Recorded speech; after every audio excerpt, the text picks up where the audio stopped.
Hello, I'm Rhonda Porter, mortgage advisor from the Greater Seattle area, and I'm here with your weekly mortgage market update for the week of December 16th, 2024. Optimal Blue reports that the 30-year fixed averaged 6.7% as of last Friday. This is just shy from a quarter point higher in rate compared to last week's update. So it's not a huge move in rate over a week's time, but it is going the wrong direction. So, but please do remember this is an index of an average from about 35% of mortgage transactions that were locked on last Friday from the lenders who use Optimal Blue. And so you can't lock in last Friday's rates. You can only lock in what is currently being offered. So, and we don't know what these rates, if they are priced with points or no points, and what a person's credit score was, or how much the down payment or what the loan to value is. There's a lot of other factors that go into pricing a rate. So, for your rate based on your personal financial scenario, please reach out to me. I'm happy to help you. It's a big week with the last Fed meeting of the year, and we got PCE on Friday, the Fed's favorite measure of inflation. The market is already pricing in a rate drop of 25 basis points with the Fed. So as long as this happens as expected, we're probably not going to see rates improve on Monday, as this is already being factored into the markets. The Fed will also be releasing their summary of economic projections, which includes an updated dot plot chart for rate cuts next year. So this may impact mortgage rates more than what the Fed does with the Fed funds rates, as it's going to show us what the Fed thinks about the economic future and when they think they may or may not cut rates.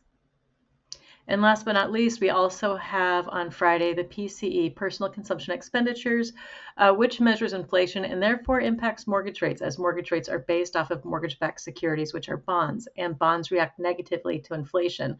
So signs of inflation will cause rates to go higher. And based on the methodology of this report, it's likely that inflation will appear higher than it actually may be. So watch that report on Friday. We'll see how it impacts mortgage rates. And it's around 11:30 Seattle time as I prepare this report for you. And mortgage-backed securities are flat today, but you can see the red candlesticks that rates have been trending higher since our report last week.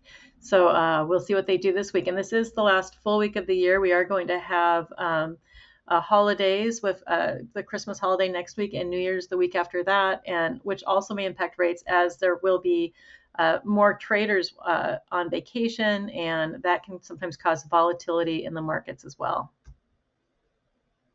In this week's Spotlight, I'm featuring the worst gift ever that you can buy when it comes to if you're in the market for buying or refinancing a home, and that is buying a car. Even if your car payment is lower than the car that you may be trading in, it's a horrible hit to your credit. It's viewed as a new debt. So even if you're putting down 50%, the scoring module views it as 100% of the debt, because it's 100% of the balance that's owed.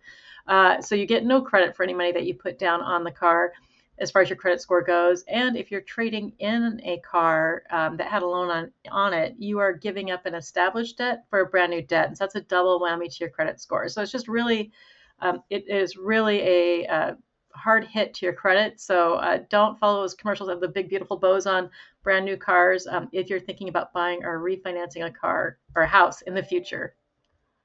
And if you're thinking about buying, selling, refinancing, remodeling, or restructuring debt, I'm happy to help you create a game plan, even if it's not until sometime next year, which it's likely to be at this point. But I hope you have a great week. Take care, and I hope to talk to you soon. Bye-bye.